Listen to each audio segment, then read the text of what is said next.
Good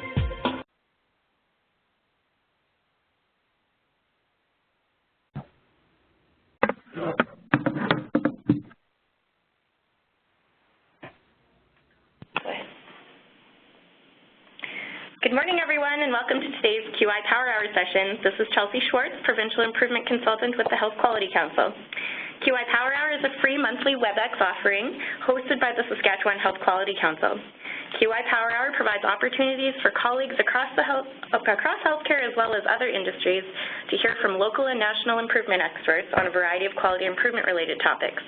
Just a reminder that these sessions are recorded and posted to the Health Quality Council's website to allow access to our colleagues who are not able to join us on the webinar today.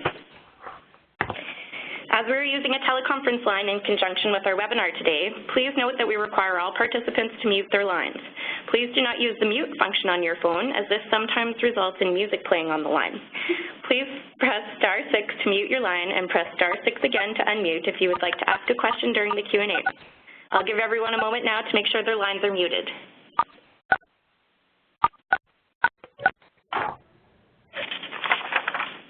Excellent. Thanks, everyone. So these sessions are designed to be fun, interactive learning sessions, so we encourage your participation on today's webinar. We encourage you to use the chat function today to share your questions, comments, and ideas. So we're just going to orientate you a little bit to this WebEx tool. You'll find the chat function on the right-hand side of your screen, and you can access it by clicking on the message bubble on the top right-hand side of your screen there. Our presenter today has designed our session to be very conversational, so we'll encourage your participation on both the teleconference line as well as through the chat. We'll have some time dedicated to Q&A at the end of today's presentation, and we encourage you to send your questions to all participants so that we can all join in the discussion. If you're experiencing any technical difficulties during today's call, please direct message the HQC host, and they will be happy to help you resolve your issue. So let's take a moment to practice this chat function by typing in the name of the organization you're joining us today from.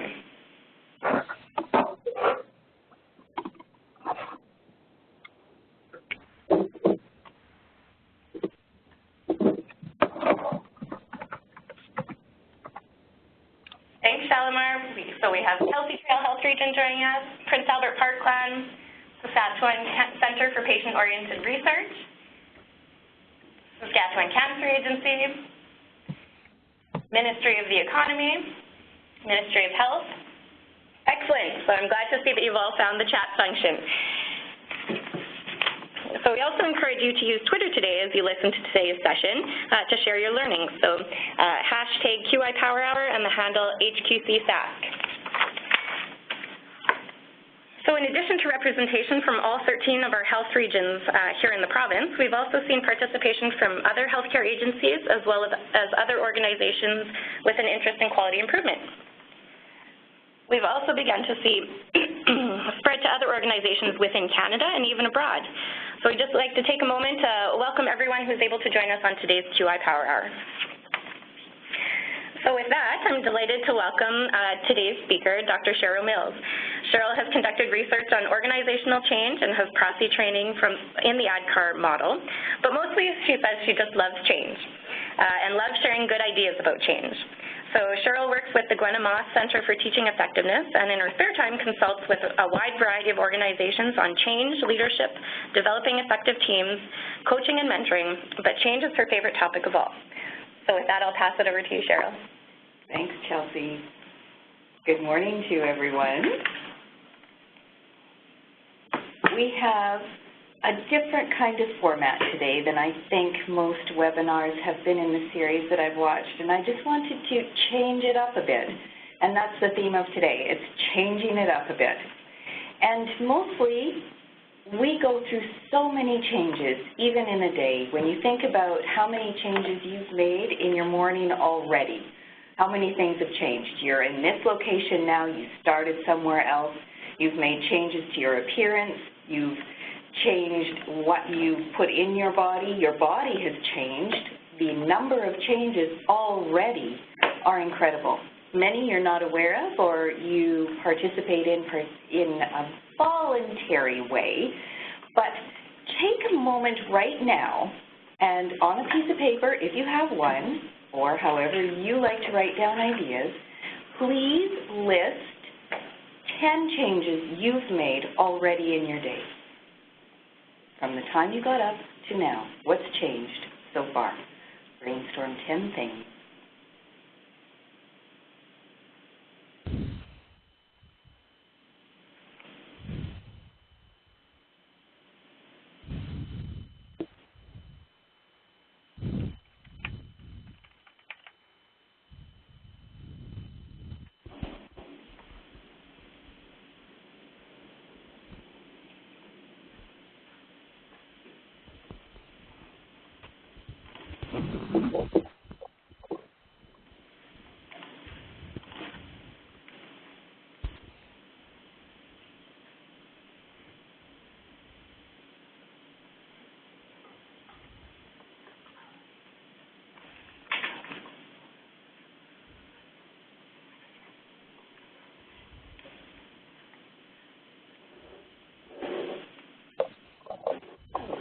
More seconds. You didn't get to 10, that's fine.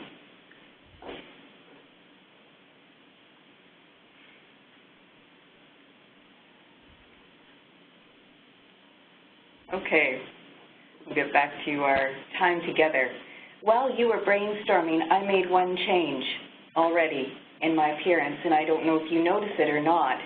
But one of the things about change is that you want to notice what's going on around you. So awareness is the first stage in the ADKAR model. It's noticing your surroundings, being aware of things. And on an organizational level, when you're instituting some sort of change, creating awareness around your new initiative is what you want to be focused on. If people are not aware of what's going on, they are not apt to participate in a fun way with you in a change initiative. Prosci's change model, we're looking at the ADKAR portion, but there are other parts to it as well. And Prosci, for those of you who like to know what the long form of things are, stands for professional science.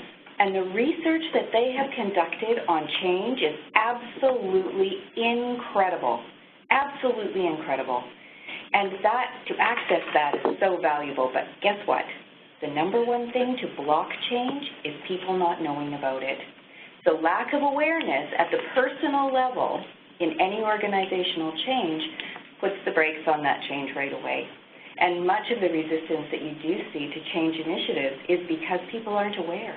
They don't know why they're doing this. They don't even know what it is, for heaven's sake. So being aware is step number one. One of the things we're going to do differently today is that there is only one slide. Only one. When Chelsea got my slide deck, she did laugh when she opened it up because I said I sent my deck, and she's been waiting till the last minute in such a very kind way, and then I sent my one slide. And it was just, she was probably wondering what I was doing with all this time that I was not sending it in. But I thought, do we use a lot of slides today, or do we have the main point? And today's main point is that by the end of today, you will know what the ADKAR acronym stands for, why you would want to be aware of this individual model for change, and what you can do to remember these stages. Because in planning any change, whether it's personal or professional, if you think through these stages, you will have a much smoother time of it. So, a little bit more about professional science or Prosci, because I want to introduce the notion of a three-legged stool. So just picture in your mind a three-legged stool. Some of you might have a white one, some of you might have a wooden one, but think about a three-legged stool. One of those legs is change management, or the people side of change, and that's where Prosci comes in. One of those legs is project management. So there's that overall view of a project that's going on, and those steps have to be taken. And the third leg of that stool that you have pictured in your mind or have drawn is the leg for leadership. Now I want you to imagine for a minute if your stool has one leg shorter than the other. If the leadership leg is short, those goals that are sitting on the top of that stool fall off. If the change management side of the stool is short, the goals fall off. If the project management side is short, the goals fall off. So the idea is to have a balanced approach to change when making these things happen in your organization, if indeed you want them to happen. Now that's another point. We're going to get to that one in a minute, because sometimes folks are not all that excited about making changes. Some we just let go by, and others we go, oh my gosh, I can't believe this is happening. I didn't want it. I liked it the way it was. I really did. And at that point, sometimes you do have Kleenexes coming out. It's kind of interesting to watch, because if people are wildly attached to the old way of doing things, it can create an emotional stir. Sometimes in a good way, sometimes not in a good way. So the D in ADKAR is the desire to support change. And this really goes together with having people aware of what's in it for them. How will this make my life better? How will this be useful, helpful, improve what's currently going on? If you cannot make it clear why you would be making this change and why people would want to participate in it, then that's another level of resistance. So while you've been making notes, another change in appearance has occurred, and I wonder how many noticed. Later on when we do the chat, we'll see how that goes. Change is all around you, all the time. A concept for you to jot down on your page is that of repeatlessness. No 2 seconds are the same. No Planck unit is the same as another, to go to the tiniest measure. It is absolutely all the time changing. It's different now. It's different now. Different now. So when you have that concept firmly entrenched. Sorry, I'm just going to take pause here. Sorry, Sheryl. We do hear some background noise on the phone, so can I just ask everyone *6 their line? Thank you. Thanks, Chelsea. Something you folks don't know right now is that in this room, Chelsea's here and a bunch of other people. So we have all of you out in the community, and we have people in the room here today. So when you're watching me look around, I'm looking at the other people in the room. I just wanted you to be aware that that was what was going on, that we are a community of learners here today who have a desire to support change in a positive way. To be here today, you had to be aware that this session was happening. And to be signed up for it and present with us, you had to have a desire to be here, to learn about this. That leads us to our third step in the ADKAR model, and that is the knowledge of how to change. So you have the awareness, you want to change, and then you need the knowledge to be able to do that. So I want you to think back for a minute, just a minute, about, or chat with a friend if you have somebody nearby. Just chat for a minute about what is the biggest change you have noticed in society in the past 15 years? What is the biggest change you've seen? Take about 2 minutes for you to think of the biggest change.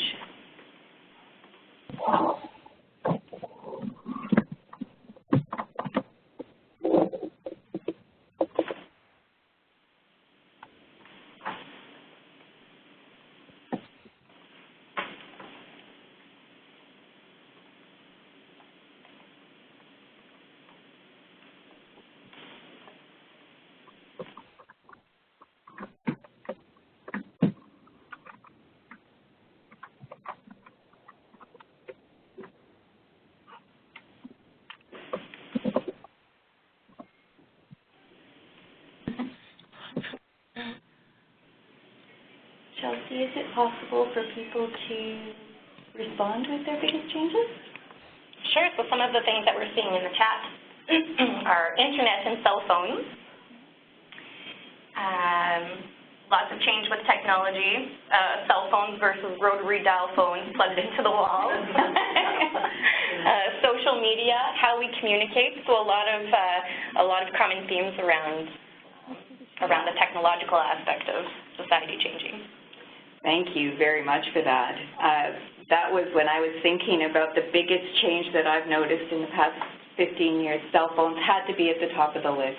It's changed how we walk down the street. It's changed how you see people waiting for a cab or a taxi. It's changed how you see people talking in their cars, not on their phones hopefully, but they can have that thing in their car where they can talk to their car and other people can hear it. I don't remember what that's called. But cell phones have definitely changed, and you think about how young people are now that have cell phones. I know families where children have cell phones so that they're easily able to chat with their parents. So the communication that's availed through cell phones has made that very easy. But do you happen to know somebody who has put it off as long as they possibly can?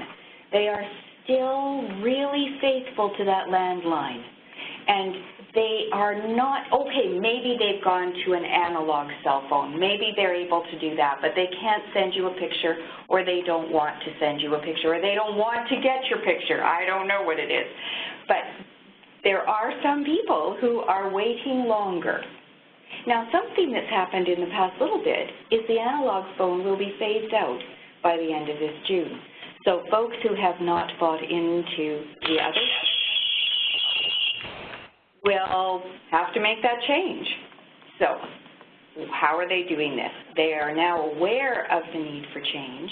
They still might not have the desire. They still might not. They still might love to have that analog phone that they carry around with them.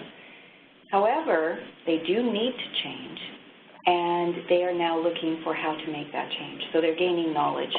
And the folks I know who are still attached to their landlines or their analog phones, they are doing their research and they're finding out. Next step will be, are they able to use the new phone technology? Are they able? Do they practice with it? Do they watch others? Do they talk about it? You know, there are different methods to use for each of these levels of change, but the one that cuts across all of them is coaching. But one of the few things that helps people make that transition from knowledge to ability is a coach, working with somebody who will help carry them over that bridge. You can know how to do a whole bunch of things. You can know how to do it, but until you are able, and that's sometimes why when you remember the ADKAR model, that second A is hard to remember. I know I struggled with it for quite some time. I thought, oh, what is that one? Awareness was firm, desire was firm, knowledge was firm, but what's that other A? It's ability. Are you able to do it?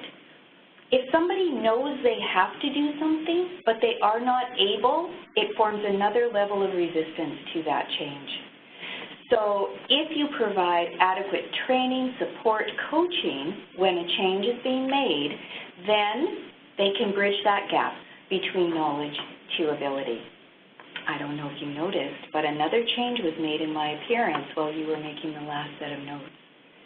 I don't know if many of you have ever seen that ball bouncing video that you're supposed to watch and count how many times the basketball is passed, and you missed the gorilla going across the screen. Sorry, that was a spoiler. But if you haven't seen that, you might want to watch it, because that is about where your focus is. So that's also why I wanted just one slide, to have your focus on those stages. All right. Oh, and another reason why we're using this video camera part and only one slide for this one is that face-to-face communication is often one of the best ways to transmit information. So if people have a face that they can relate to a message, that is often helpful in that message sticking. If there are visual cues, auditory cues, tactile clues, whichever senses you can engage in change, the better that change sticks. Okay, so by now you're probably wondering, she's from the Teaching and Learning Center at the University of Saskatchewan. What does that have to do with change? Well, actually, learning is change, and change is learning.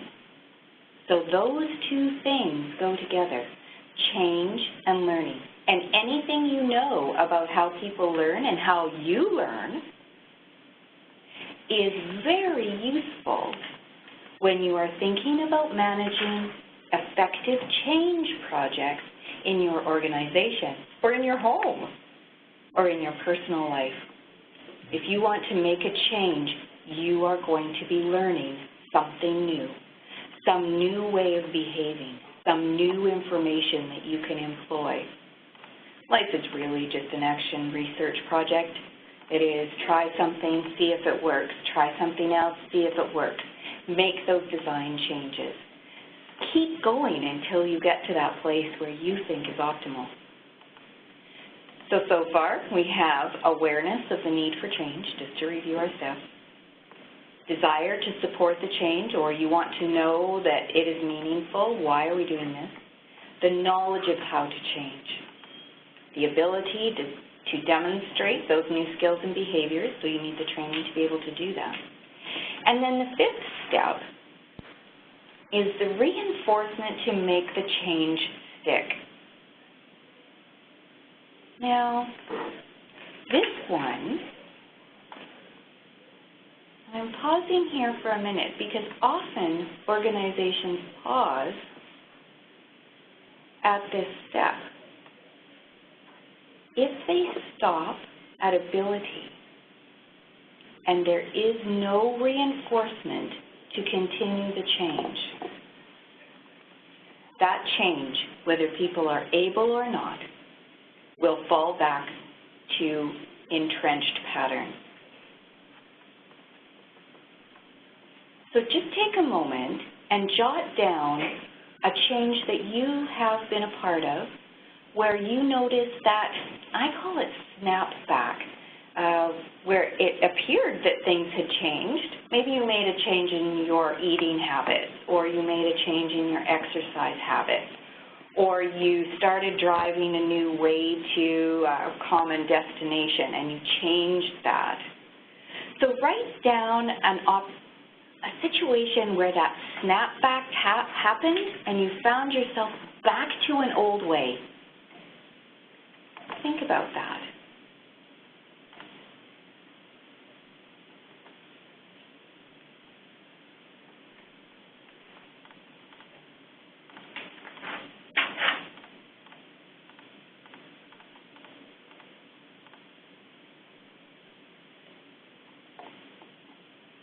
Now think about what were the situations that caused that snapback to happen.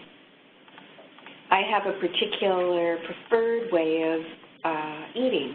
Not how I eat, I just eat, but what I eat.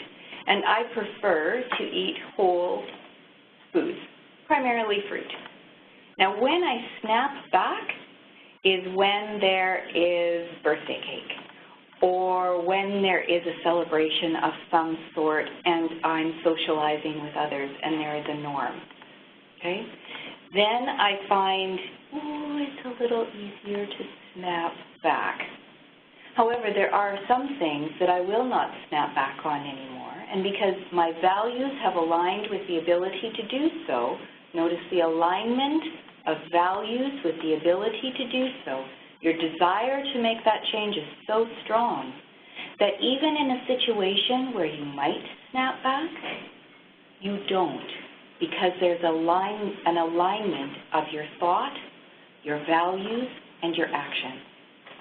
So that's one of the important things to notice, is that alignment of values for yourself in making any kind of change.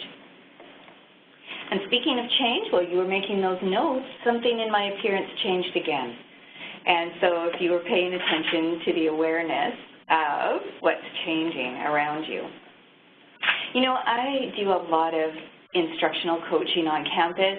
Excellent instructors invite me into their lectures to help them see differently and get a different perspective on what's happening in their classroom, because they're busy with presenting their lesson or facilitating the group, so I'm another set of eyes. And often what I encourage people to encourage their students to do is to sit someplace different in a room. Change your perspective. Look at things from a different point of view. You know how it is when you took classes, you got really comfy in one spot and you went into that one spot every day. You walked in, and what happened when someone was sitting in your spot?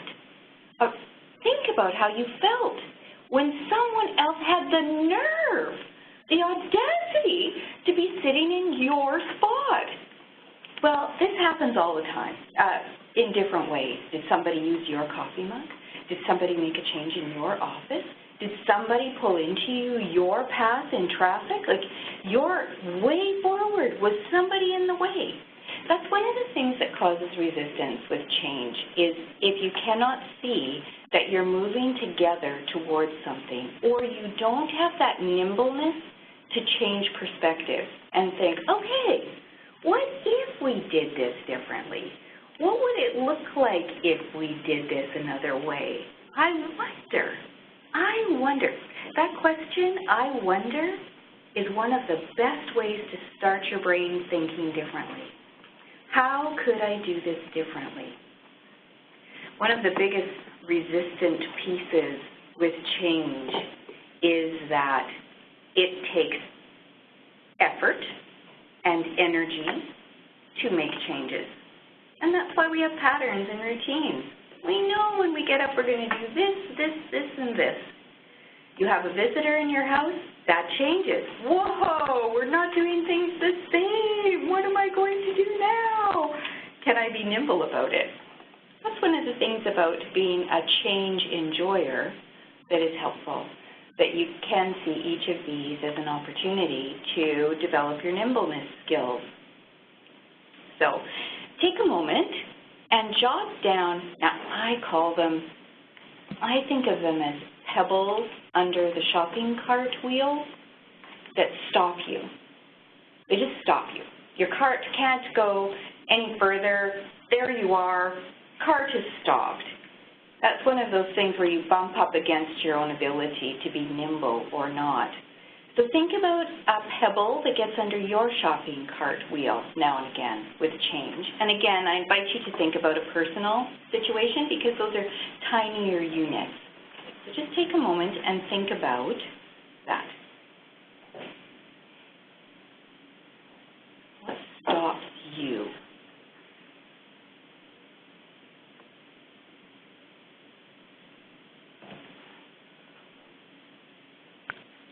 And Chelsea, are these things people could be offering up in the chat? Absolutely. So we'll encourage people to share their thoughts through the chat function. And I'll relay them to Sheryl. Thank you.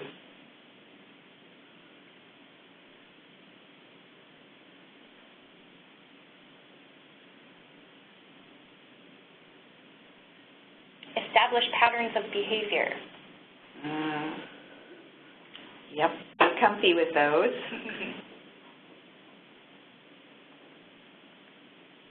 Ego. Oh, bingo! Thanks, Fatima. Good one. It has been my insecurity presents as ego. Oh, nice frame on that one, Sherry. Yes, when insecurity presents as ego. Yep. That's not a learner stance, is it? That is Fight or flight. Yeah. Oh, I saw one flash up that said expectations. Yep. Yep.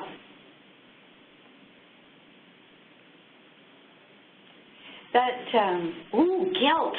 Jocelyn, that's a cool one.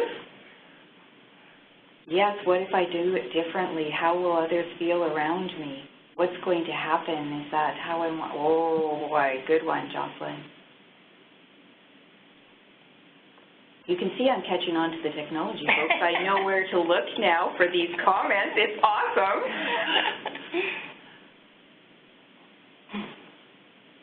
All right.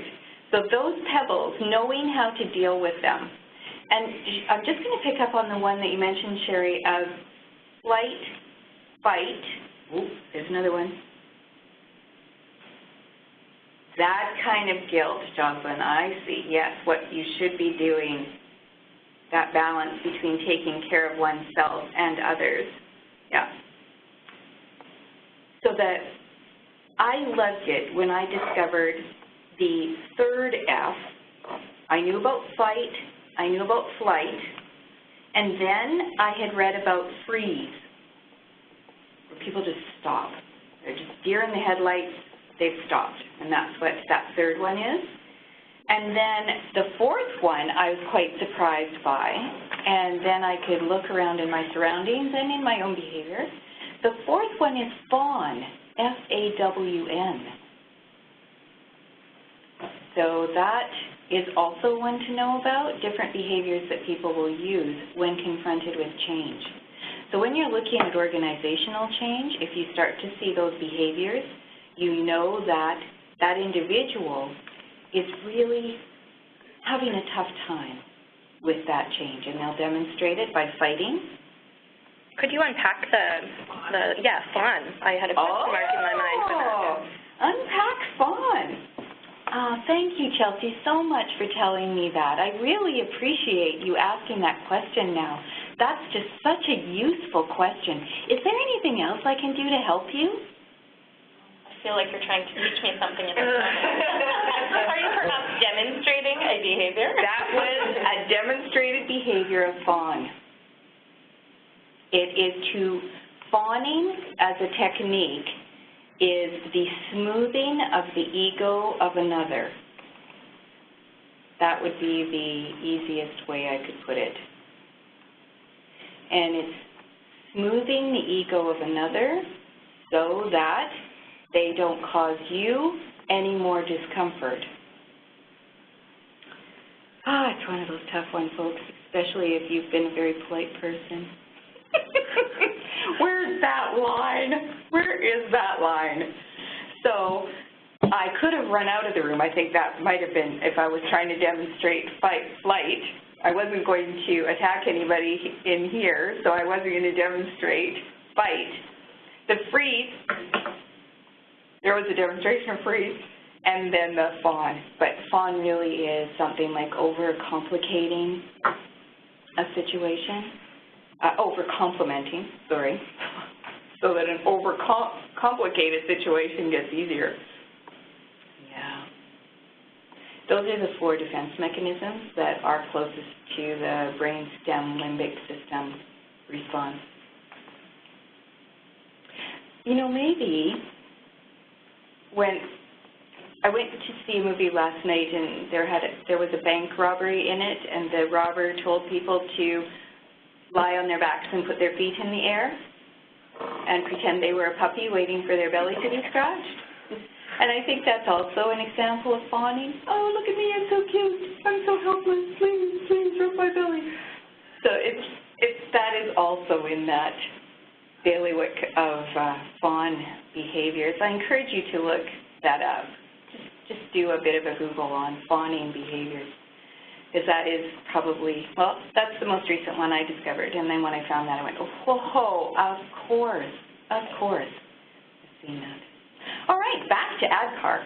So notice how handy it is having this slide up all the time. And Chelsea doesn't have to be rapidly clicking through my slide deck today. It's just so nice I can be present with you in this way. So awareness of a need for change. The desire to support the change, a knowledge of how to change, the ability to demonstrate new skills and those behaviors, and reinforcement, a little bit more on that to make the change stick.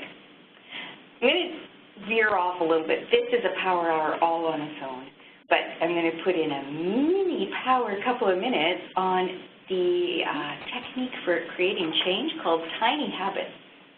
And also Googleable, if that's a word, B.J. Fogg from Stanford University, tiny habits. Wow. In tiny habits, there's a stem you use.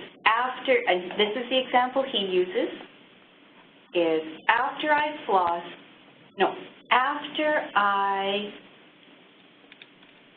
flush the toilet, I will do 1 push-up. Now, I have a little bit of trouble with the whole bathroom floor, but maybe he leaves the room, I'm not sure. Okay, but you have a triggering behavior followed by a new behavior that you want to increase the frequency of. But here's the best part. The best part is that after you do that new behavior, you celebrate in some way. Woohoo! I remembered to do that push-up. Yippee! I remembered to have that drink of water after I closed the fridge. Yahoo! I walked through that doorway and did an arm stretch. Okay, so those are the kinds of things.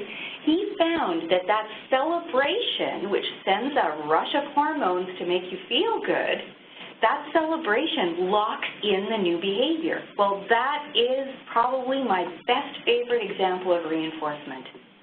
Are you celebrating those changes in your organization? Are you celebrating when people have used a new behavior and they've done so successfully? Are you celebrating and reinforcing in some way? Whoa, on an organizational level, does your reward system match the new behavior that you want people to do? Are you aligning your reward structure with those changes? Is there some way to track changes and to say, yay, you know, we've noticed this is where data collection, I think, is brilliant. I love data collection. Well, I personally don't like doing it, and I love it when other people collect it and we can analyze it together, but that's another story. Data collection and having data on things can show you how your change is happening. I think the use of data is a great reinforcement, and as I mentioned earlier about action research, that data can help inform, yes, we've made the change, we've got more to go, or yes, we've made the change, we're in. There is no more snapback on that behavior, okay? We have instituted that. Take a moment right now and think of a change that you have made in your life, workplace or personal or home life, whichever you like, a change that there has been no snapback on. It is in, okay? It is in. Take a moment on that.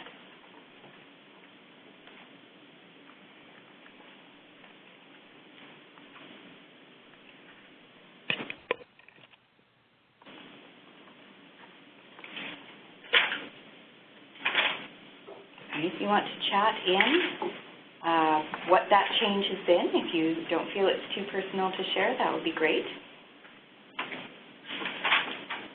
So a time where there's been no snapback, so the behavior has been sustained. Yep.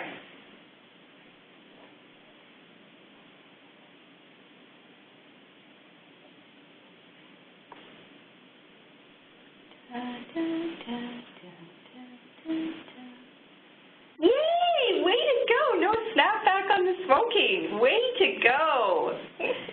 It is in. You bet. Congratulations on that. Yes? Yep. That is so true.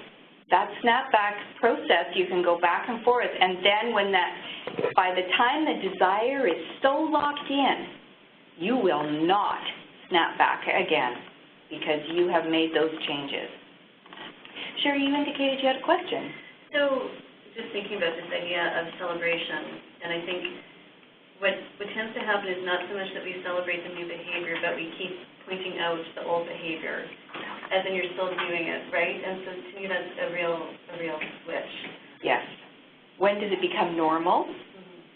The new normal? Is that kind of what? Yeah, or I guess what happens when all we're doing is saying you're still not doing it the new way instead of this one time you did it the new way. Maybe the other 5 you were going, but. Pay attention to what you want more of. Reinforce what you want more of. If there is something you do not want more of, do not talk about it. Do not shine your spotlight on it. Do not pay any attention to it. Do not pay any attention to it because you get more of whatever you pay attention to. You are laughing. There's a couple new moms in the room, so we're thinking, hey, that's a great parenting strategy as well. Yes, it is. I'm not going to pay any attention to that temper tantrum. Yeah. Nope. I'm laughing about my 2-year-old who has basically chosen everything possible to bang the table with because each time she does, no, don't bang it with that, don't bang it with that, don't bang that. And so, of course, she's just finding new ways to bang things. So, yes. Yes. Yes. I need to ignore her. Yes. In that regard. If she's about to fall off a cliff or something, I'll pay attention, but yes. Different. But yes, behaviors that you don't want to see more of, turn your attention to the behaviors you do want to see more of. So child banging things at home whenever they're not, oh, I love how quiet it is right now. I noticed that you're drawing. Or whatever you want, pay attention, pay your attention. And I can't stress that enough. You have certain currencies. You have energy that you're going to put in certain directions, and your attention is one of those energies. So pay your attention, pay your focus, pay your thoughtfulness to things you want more of. That's the whole part of reinforcement. Keep focused on what you want. Now, one of the big things that I alluded to at the beginning was the Prosci three-legged stool with, if you remember, and look back at your notes, I hope you remember, one was change management, the people side of change, project management, managing the entire project, and then the leadership piece. And if any one of those legs is not as long as the others, your goals fall off.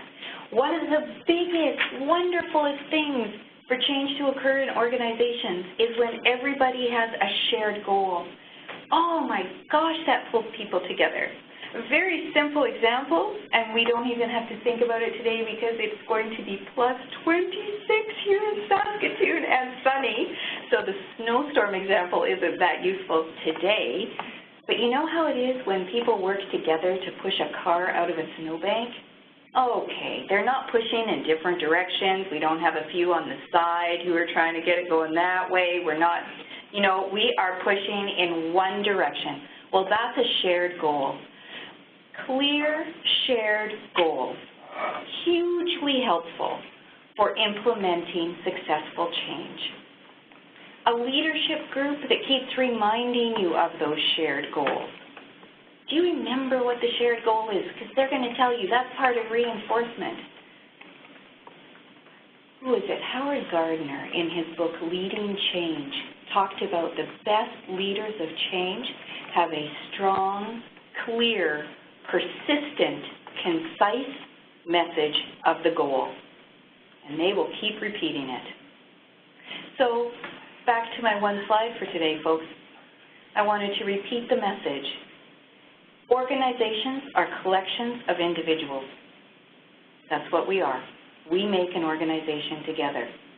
And each person is going to go through these stages in ADKAR. And I just want to say, I have researched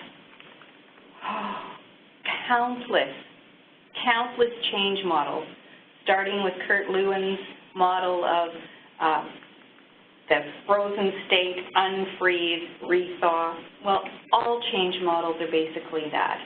But this one, the Prosci ADKAR model, has made the most sense to me of all of them, and I've landed on that as being one of the best ways to institute organizational change.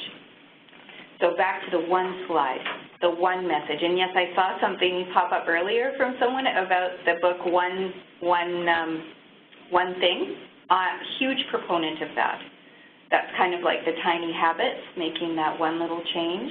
One small step can change your life, the Kaizen way. Yes. Yeah. Excellent resource. So we've had only one slide today. Only one slide. If you have been watching the non-slide part of your screen, you have seen me change my appearance several times. For those of you who don't know me, personally, my hair is naturally fuzzy and out to here. It has been brown, black, red, silver, blonde, auburn, every color. It's been long, it's been short, it's been this, it's been that, it's been up, it's been... Hair is wonderful to practice your change initiatives with, because if you can be nimble in changing some aspect about yourself so you're not stuck with that ego view of one persistent self-thought, one persistent, that's me in the mirror, you will be so much better able to play with change. And playing with change in a repeatlessness environment makes you strong, makes you flexible, and makes you well able to take on new challenges and help others to do the same. So the message today, ADKAR, we all go through these processes in your organizations, in your home, in your personal life. Take yourself through these stages. Awareness.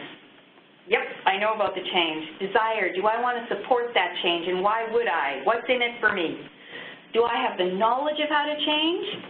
I do now that I've taken this great training that HQC offers on so many topics. I'm just such a fan. And do you have the ability to handle those new skills and behaviors? Have you practiced that in a safe environment? Do you feel comfortable with it so that you don't feel stupid if you go out and try something? And then are you reinforcing those? Are you celebrating the changes you see? We are now at 10:16, and we are opening up the floor at this time. I'm going to be quiet, and I'm hoping to hear some chat, some conversations, some questions, some excitement about change initiatives in your life. Take it away, other people. We'll welcome your comments both in the chat. I'll be monitoring the chat, as well as you can *6 your line to unmute and engage in any type of discussion you'd like with Sheryl. What questions do you have? What's top of mind? Can I kick things off? Please do. So desire to knowledge, I think, is interesting because I think sometimes it can be confusing for us to understand where people are at or even where we're at, that difference between I won't and I can't. And how do you make it safe to say either one of those things? Taking an organization to I can is a powerless stance. You're giving away power with that one. What was the other one? I won't. I won't? That's very predictive. You really narrowed yourself on that one. The strongest one is if you don't want to do it, say I don't. I don't. I don't believe in this change. Okay? When somebody says I don't believe in this, you have an opportunity to provide more evidence for it. Also, I really value the people who say I don't believe in this. I don't see its relevance or that it's relevant to me, because that gives you an opportunity to address that up front. It's the folks who don't say anything that are our biggest problem. They're just going to quietly flight. Okay?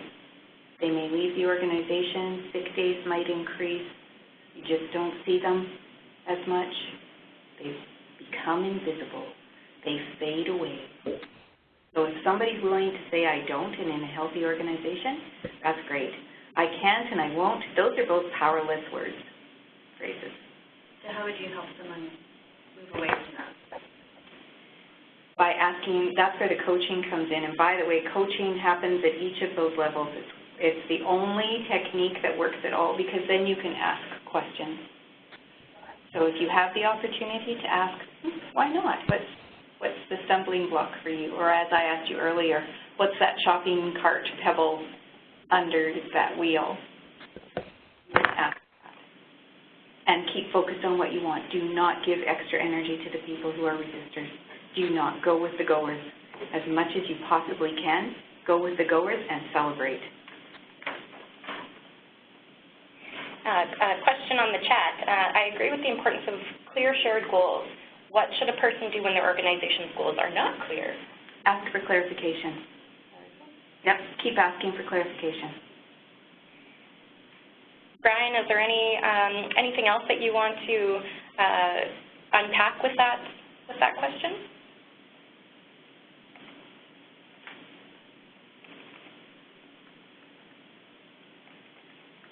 Okay, we'll welcome other questions on the chat or on the teleconference line.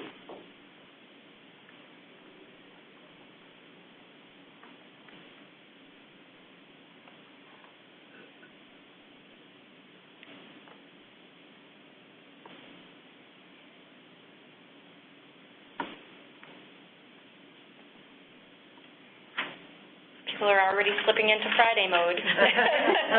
That's after you said that it's going to be 26 degrees, that's all people can think about. Planning which patio they're going to check out. So we do have a question from Fatima. When we're working on new skills and behaviors, I notice when I'm tired, I snap back. Yes. Any guidance around that? Great question. Take good care of yourself. Take good care. As much as you can, make sure you get enough sleep. Grab a nap if you can. Make sure you have enough calories in your system to function that way. So, yes, great observation. When you're tired, you have less. Oh, there's sorry, that's another power hour topic perhaps. But it is on how much of a reserve you have available to you to make good decisions, to choose those forward-moving ones rather than the snapping back ones. So you started the poll. Yeah, so folks will notice that I've launched the poll. So as Sheryl mentioned, we definitely tried a different approach today. So we're definitely interested in how it worked on your end. So please feel free to provide us with that feedback. We will be on the line for another few minutes. So if some questions arise for you, we'll continue to welcome your questions on the chat or on the teleconference line. I have one more question, Sheryl.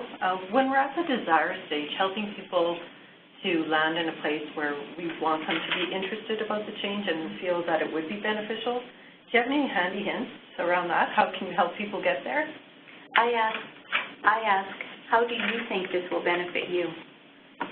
And if they generate that list for themselves, and they will, as soon as you ask the brain a question that's framed in that way, it will start answering that. Okay? So how do you think this would benefit you? Can you see a couple of things? Or if you're working with a whole room full of people, ask them to jot down a few things and then to reinforce that by chatting with a neighbor about how they think this will benefit them. Keep the focus on what you want, keep the focus on what the benefits are. And if people see benefits, much easier to move towards the change with them.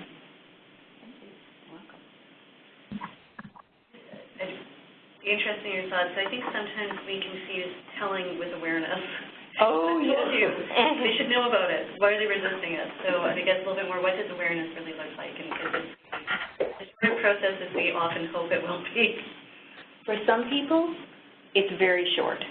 And for other people, it's a very long window of development. Like they need to think about things for a long time. If they've heard about something, they need to think about it and hear it again and again and again. This is where any research you do into marketing is in large part about creating awareness and desire. So if you think about marketing principles, you are marketing changes. You are marketing that. And we need to hear same message, and that's why consistent, persistent messages that are clear and concise, that you want to keep repeating them over and over, but in slightly different ways, from different angles. Do you email something out? Do you send a paper copy? Do you do a webinar on it? How many different ways can you provide that message about the information? What is it? I've read anywhere between 12 to 26 times before it even registers that someone has seen something. So not to get discouraged after sending out the message once or twice, to keep doing it. And when people talk to me about, oh, but we're creating spam, well, folks, if it feels like spam, they've at least read the message. For those people who it doesn't feel like spam for, they have not read the message. So it's news to them. So keep repeating that in as many different ways through as many different venues. Use those senses. We have a question on the chat. Any thoughts on the best way to align values to behaviors so that you have the long-term change you want with no step back? Okay. Really reinforcing for yourself. I'm going to go at a personal level on this because this is the easiest one, is reinforce why you want to make that change. Why do you want to do that? Why is this important for you? Why is this consistent with your perception of yourself? And this is where you can, this is getting a bit complicated, but this is where you can enlist the ego to help you make the change. if your ego sees you in a particular way and you let the ego know how making this change can help it be even more that, it will be your ally, not your enemy. So keep focused on the benefits of the change. Again, benefits, benefits. Why do I want to do this? How is this in alignment with my values? And values are generally based on how I see myself functioning in the world. Thanks, Sheryl.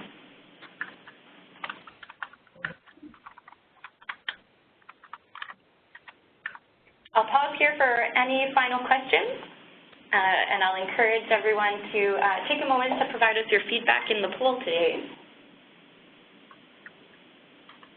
Any final questions before we let you get on with your beautiful Friday afternoon? I guess it's still Friday morning. I've been up for a while, sorry everyone.